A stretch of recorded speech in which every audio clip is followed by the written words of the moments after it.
Just continue to be everywhere that we can, and that actually could help some of, we're gaining intel as we're doing that, as we're talking to people. We might be able to pick up where some of the hesitancy still resides. That's Governor Reynolds announcing this morning the state is going to try to somehow make it even easier for you to get vaccinated against COVID-19 with the supply that's already out there, just waiting to be used up. Governor Reynolds says we are seeing a drop in demand. That's still the case this week, but Iowans haven't gotten their shot yet and need to do it. Joining us now to talk about it, it's Political Director Dave Price, who brings us all things state government. Dave, at some point here, it seems like you're going to have a hard time avoiding the shot. Yeah, you leave your house, they're going to try to stick it in your needle. heart. Exactly. And that's what they're going for. And she was addressing in that video about the hesitancy, what's behind this. She said they're kind of looking into that to see what is the reason that those who are reluctant are not getting it. And at this point, they don't have any concrete answers on that. She speculated it could be that there's been different guidance at different periods about when do you wear a mask, when do you not, whatever it is.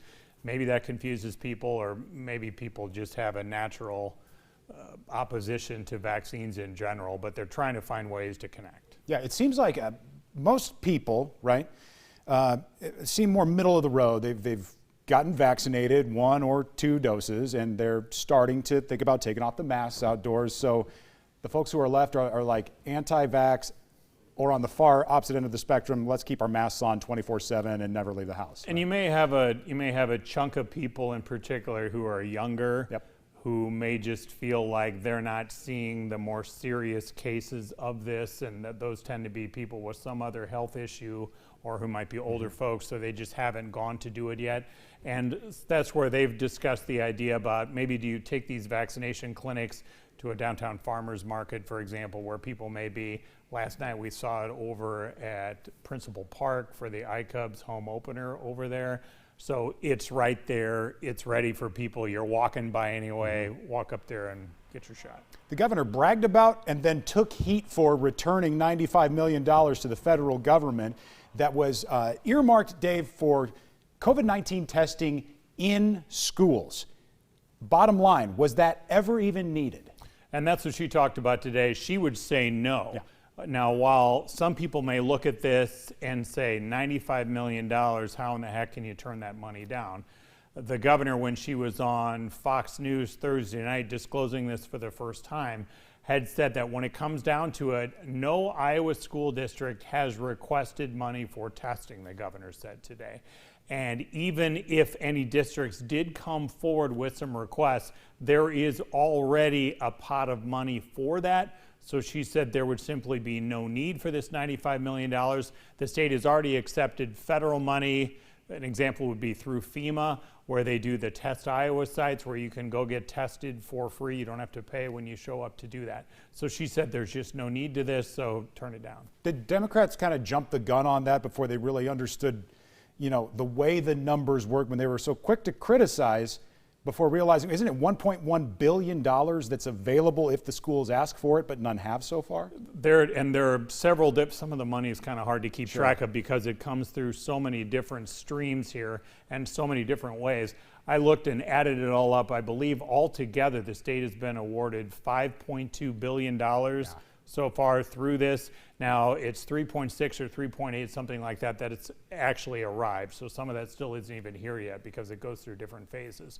But that would be the governor's argument on this, is that Democrats maybe got too far out ahead of themselves. She's saying this money has to be used specifically for testing, not vaccinations, because that's what some people brought up. Vaccinations would be through a different stream of money. Sure. Speaking of giant pots of money, our state legislature needs to decide how to spend it. Republicans control the House, the Senate, and the governor's mansion, and they need a great compromise, and today the governor's offering one up. The governor is offering one, but let's be clear that we say compromise on here and not agreement. It would appear that the agreement would be what the governor wants to do with taxes, tax cuts, and the way the state funds the mental health system. So having the state do this instead of through, your property taxes on the county level. Would be a huge change, but as the governor's administration pointed out today, just on the mental health side, Iowa is the last remaining state to fund mental health the way it does now. 2 other states do it partially the way Iowa does, but no state does it the way Iowa still does. So they say this is long, long, long overdue. The short of it is, on your property tax under this plan, under your property tax bill next March, you should start seeing some reduction here because you would not have that mental health levy in there.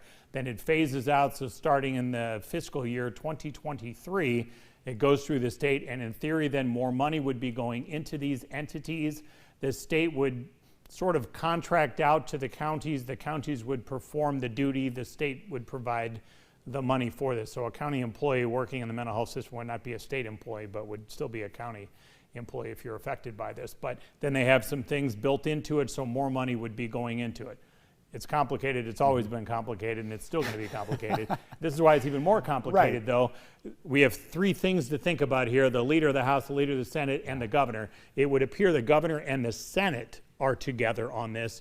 The House Speaker and his associates on the House side are coming up with their own compromise. So there doesn't, as we stand here, there doesn't seem to be an agreement, because you have compromise, but those don't necessarily make agreements. So they're still not done with this, and they're kind of in overtime now in the session, which just means they're not getting their extra pay that they get every day for lodging and travel and all that stuff, or lodging and food rather. Dave Price, our political director, thanks so much for coming in, as always, and breaking this down in plain terms we can understand on these complex issues. We're back with more right after this.